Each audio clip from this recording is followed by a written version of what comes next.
Presiding Officer, today's debate really has already been played out in the national media, to be honest.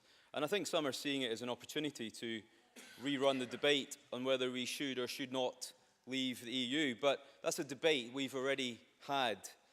And what a sorry debate it has been at times. But opposing this deal is not the same as opposing Brexit. And opposing Brexit is not the same as dealing with the reality that is happening. And I think the preempted and automatic denouncing of the deal that we've heard from so many corners pays a huge disservice to those on both sides of the Channel who have worked tirelessly on what I think was a difficult compromise on both sides. Now, I wasn't over the moon with this deal, I'll be honest, but I accept that it was a compromise, in some cases trying to deliver the undeliverable. And I think some people in this room perhaps believe they would get a better deal. But I would ask who in this room has met with the European Council and agreed an alternative? Thinking you can get a better deal and realistically achieving a better deal are two entirely different things. I'll give away. Alex Cole-Hamilton.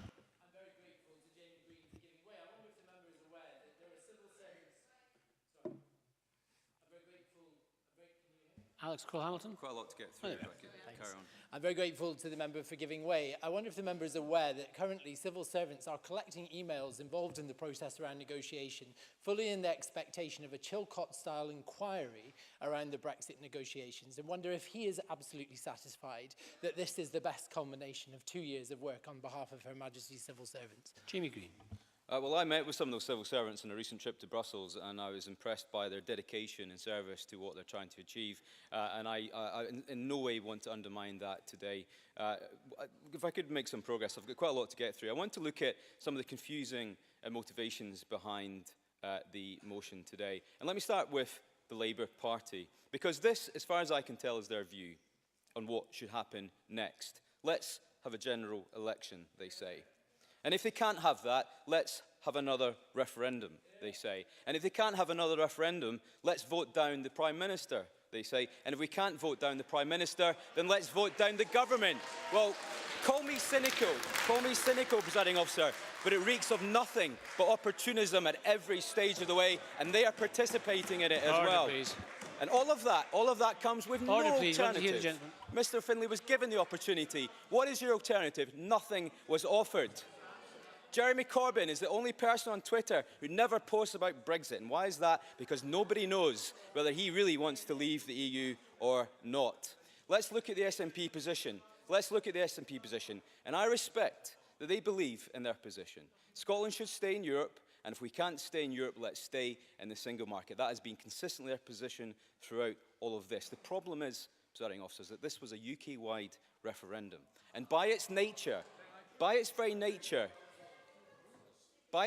every vote is as valid as the next. And that includes the votes of the 1 million Scots who voted to leave too. It includes the 43% of voters in North Ayrshire who voted to leave too. Every vote counted. That is how we fought the independence referendum. And this was no different. The ramifications of not respecting the outcome of that vote sets a very, very difficult precedent, in my view. No least for the SNP, and that is why I do not support another vote, and that is why I'm surprised that the centre benches do. Now let me talk about their second option, and that is that Scotland should stay in the single market.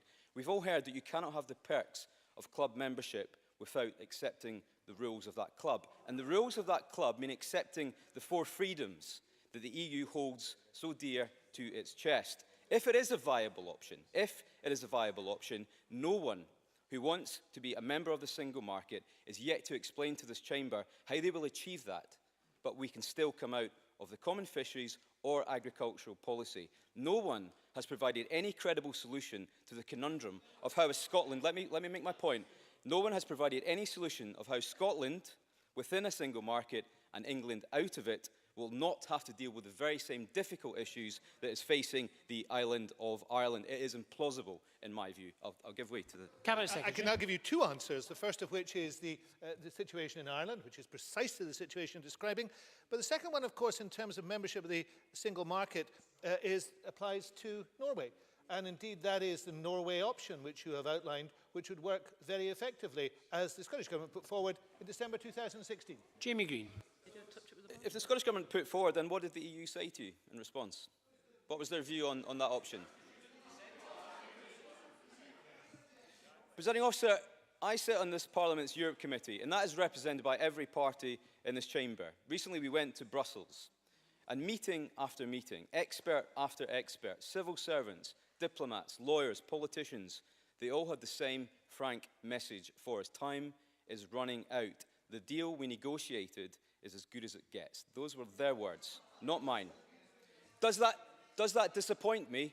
Yes, it does. But that is what we heard. That is the reality of the message we were given. Now, it's been said by previous members that we are blindly supporting the deal.